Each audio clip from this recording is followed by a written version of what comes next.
रानमळा या जिल्हा परिषद शाळेतून आम्ही शिवडी या जिल्हा परिषद शाळेत आलो. तिथे मधली सुट्टी झालेली होती. विद्यार्थी गोलाकार बसून जेवण करत होते. आम्ही शालेय पोषण आहाराविषयी औपचारिक चौकशी केली. त्यानंतर आम्ही एका वर्गात आलो. तिथे काही विद्यार्थी अभ्यास करत बसलेले दिसले. आम्हाला खूप कौतुक वाटलं. आहेत वर्गातील बोलके फलक. नंतर आम्ही इयत्ता पहिली व दुसरीच्या वर्गात गेलो. वर्ग शिक्षक श्री परदेशी सर यांनी ज्ञान रचनावादासाठी वर्ग सुसज्ज केलेला होता.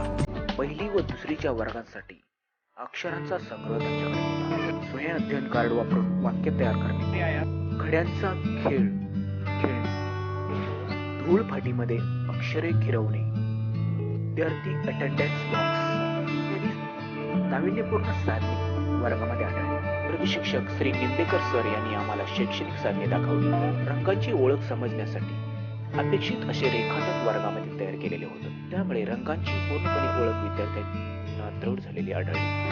ज्ञान रचनावाद या संकल्पनेत विद्यार्थी त्यांच्या गतीनुसार शिकतात हे आम्हाला ज्ञात झालं. ज्ञान रचनावादाविषयी जी आमच्या मनात शंका होती ती हळूहळू पुसट होऊ लागली. विद्यार्थी स्वतः शैक्षणिक साधने हाताळत असल्यामुळे त्यांचे दृढीकरण लवकर होते व ते चिरकाल टिकते. या शाळेतील विद्यार्थ्यांना मला लक्ष्यपर्यंत संख्या लिहून दाखव. चढता व उतरता क्रम कशा पद्धतीने लिहिला जातो शैक्षणिक साधनांच्या सहाय्याने दाखवण्यात आले. शिवडी या जिल्हा परिषद शाळेतील सर्व शिक्षक आम्हाला सकारात्मक विचार करणारे आहेत असे जाणवले. शिक्षकांनी स्वतः शैक्षणिक साधने बनवलेली आहे. दिशा व उपदेशाची माहिती मिळवण्यासाठी कौशल्य रेखाटन बनवलेले आहे. आजच्या वर्गातील विद्यार्थी स्वतः वजनमापे करतात. अपूर्णांक ही संकल्पना समजतात. श्री कापडणी सर यांनी इंग्रजीच्या शैक्षणिक पट्ट्या कशा बनवाव्या याचं मार्गदर्शन आम्हाला केलं. शिवडी या जिल्हा परिषद शाळेतील विद्यार्थी आनंदाने अध्ययनात सहभागी होत असलेलं आम्हाला आढळून आलं.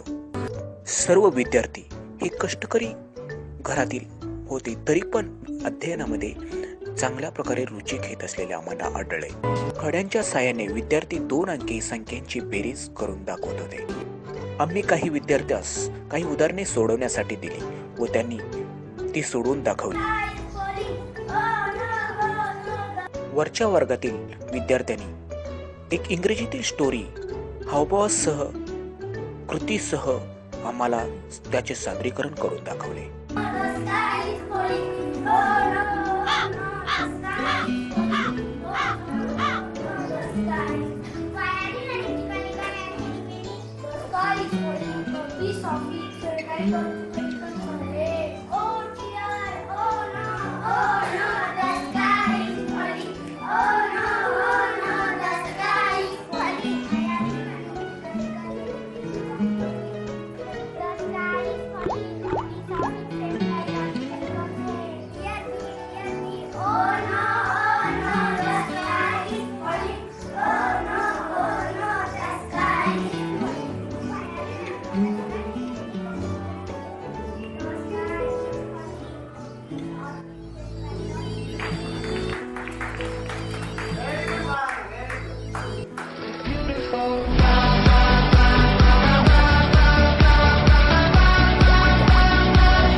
सरांनी अभिप्राय दिला.